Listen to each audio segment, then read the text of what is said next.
छोटा सा topic cover करने वाले हैं जो कि बहुत इम्पोर्टेंट है। बिल्कुल थोड़े ही टाइम में हम लोग इसका रिवीजन कर लेंगे। क्लास 9th का हिस्ट्री का चैप्टर नंबर 1 जिसका नाम है द फ्रेंच रेवोल्यूशन। ठीक है, द फ्रेंच रेवोल्यूशन का हम बात करेंगे। एक टॉपिक है वो क्या है, रोल ऑफ फिलोसोफर्स। अगर हम बात करें रोल ऑफ फिलोसोफर्स की तो सबसे पहले तो हम ये समझे कि फिलोसोफर्स कौन होता है ना, कौन होते हैं आखिरकार फिलोसोफर्स। हम कहेंगे a person those who give their idea to the society. Okay, a person those who are inspired to the other people by their action. जो इंसान अपने आइडिया से, अपने थॉट से, अपने एक्शन से क्या करे, it bring positive changes in the society. जो सोसाइटी में क्या लेकर आए बेटा, कोई भी पॉजिटिव चेंजेस, तो वी कॉल देम फिलोसोफर्स। क्या कहेंगे हम उनको, फिलोसोफर्स। ठीक है, जो अपने थॉट्स देता है, अपने विचार देता है समाज को। ओके, अब हम बात करेंगे ड्यूरिंग द फ्रेंच रेवोल्यूशन। जब फ्रेंच रेवोल्यूशन चल रहा था तब कॉमन जो पीपल्स थे, लाइक थर्ड स्टेट के पीपल्स, उन लोगों को मोनार्क के अगेंस्ट इंस्पायर करने के लिए क्या किया गया, इन फिलोसोफर्स ने क्या किया, पब्लिक के लिए कुछ बुक्स लिखी, है ना, के आर्टिकल्स लिखे। और उन आर्टिकल्स को जब पब्लिक ने पढ़ा तो पब्लिक क्या हुई, उनसे इंस्पायर हुई, है ना। इंस्पायर समझते हैं ना, इंस्पायर का मतलब क्या, उनके आइडिया से मोटिवेट हुई। तो हम बात करेंगे देयर वर 3 इम्पोर्टेंट फिलोसोफर्स। कितने इम्पोर्टेंट फिलोसोफर्स थे, 3 इम्पोर्टेंट, है ना। तो पहला हम कहेंगे कौन, जॉन लॉक। ठीक है, अब सबसे पहले हम सुनेंगे कि जॉन लॉक का क्या आइडिया था। हम कहेंगे कि जॉन लॉक, ठीक है, ही रोट अ बुक, उसने एक बुक लिखी। उसकी बुक का नाम था टू ट्रीटीज ऑफ गवर्नमेंट। क्या नाम था बुक का, टू ट्रीटीज ऑफ गवर्नमेंट। ठीक है, तो ये जो बुक्स थी टू ट्रीटीज ऑफ गवर्नमेंट, इस बुक में उसने अपोज किया, किसको अपोज किया, policy of doctrine of divine. Doctrine of divine मतलब क्या, पहले जो किंग होते थे वो अपने आप को ये डिक्लेयर करते थे कि लाइक मैं ही यहाँ पर क्या हूँ, गॉड हूँ, भगवान हूँ, है ना। वही अपने आप को ऐसा बताते थे कि मुझे डायरेक्टली गॉड ने सेंड किया है और मैं आप लोगों पे क्या करूंगा, रूल करूंगा। तो इन्होंने अपोज किया डॉक्ट्रिन ऑफ डिवाइन पॉलिसी के खिलाफ। साथ ही साथ एब्सोल्यूट राइट ऑफ मोनार्क, किसके राइट को अबॉलिश किया, एब्सोल्यूट राइट ऑफ मोनार्क। जो किंग के बहुत ज्यादा एब्सोल्यूट अथॉरिटेरियन राइट, मतलब किंग क्या करता है, लोगों के ऊपर पावर जमाता है, अथॉरिटी जमाता है, तो उसके अगेंस्ट इन लोगों ने क्या किया, अपोज किया। ठीक है, अब सेकेंड फिलोसोफर कौन बेटा, रोसियो, है ना, रोसियो। क्या बेटा, रोसियो। हिंदी में इसको रूसो भी कहते हैं और ये बहुत फेमस फिलोसोफर। इनके आइडिया तो इतने ज्यादा इन्फ्लुएंशियल थे कि हमारी कंट्री में जब इंडिपेंडेंस मूवमेंट चल रहा था तो हम लोग भी इनसे इंस्पायर्ड थे।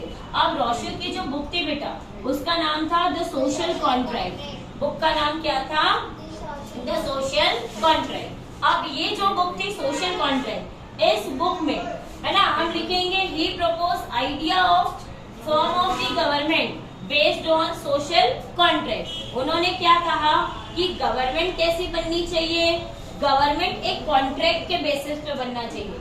किस बेसिस पे, कॉन्ट्रैक्ट के बेसिस में। अब कॉन्ट्रैक्ट किसके बीच में हो, पीपल एंड गवर्नमेंट। किसके बीच में, पीपल एंड गवर्नमेंट। क्यों, क्योंकि जो गवर्नमेंट होती है वो रूल किस पे करती है, government ruled on the people.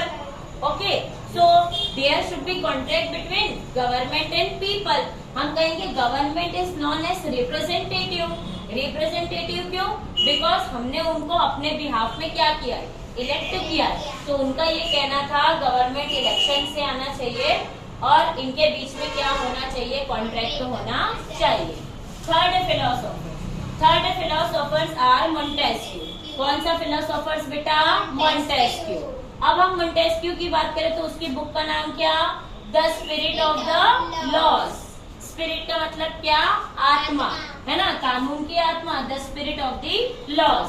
अब ये जो बुक थी इसमें मोंटेस्क्यू ने सजेशन किया कि power should be divided between 3 organ of the government. Power किस में डिवाइड होना चाहिए? गवर्नमेंट के 3 ऑर्गन्स में।